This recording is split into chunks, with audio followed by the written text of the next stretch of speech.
And good evening, everyone. I'm Leslie Adamy. We begin tonight with what to know regarding plans for the upcoming Thanksgiving holiday.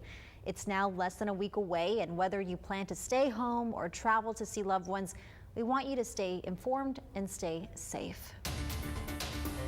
Let's start by taking a look at San Antonio. City officials there are reporting hundreds of cases of coronavirus each day. In the last 2 days, the Alamo City has seen nearly 800 cases reported. In North Texas, in the last 2 weeks, numbers have surged. According to the state COVID-19 tracker, from November 5th through the 18th, there were 30,000 cases reported in Dallas and Tarrant counties. In Houston, Harris County Judge Lina Hidalgo is encouraging everyone to get tested for the virus. She's also urging residents to cancel gatherings, big and small, unless you are with your household. And in Austin, the past week has seen an average of more than 350 cases per day. Travis County is currently at stage 4 of COVID-19 risk, with the chance of moving it to 5 in a few weeks. Expanding on that just a little, for Travis County in stage 4, people who are at higher risk are being asked to stay home. Lower risk people should avoid gatherings greater than 10 people and non-essential travel. It's also recommended that businesses and restaurants voluntarily reduce capacity. And schools are also asked to limit attendance at sporting events. Now, if you're having loved ones visit here, advise them to continue doing whatever they can to stay safe. We've seen cases continue to rise this week here at home. To date, the health district is reporting 218 new cases today, and that's going to bring the overall total to 22,942 for Nueces County since the pandemic started.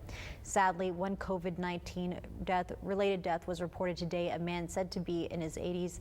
Of course, our thoughts are with that person's loved ones tonight. And looking at hospitalizations for the county, 119 people are currently hospitalized, 39 of them said to be in intensive care. And because of the increase in local numbers, Nueces County Judge Barbara Canales is ready to unveil a new community risk dashboard next week. This will establish a color code for our community: red, yellow, orange, and green. And this dashboard will lay forth the risks that each day has. So you need to know what your community is facing so that you can make the great decisions for you and your family. And it'll help businesses also make good, smart business decisions to protect their workforce. The judge has been working on this project for the last few weeks and is checking to make sure the public health district and medical professionals are all in agreement. And if all goes according to plan, the project will be announced next Tuesday. And 3 pharmaceutical companies are very close to getting emergency approval through the FDA. AstraZeneca is moving into phase 3 and expects to have results by Christmas. Pfizer just days away from applying for emergency approval from the FDA.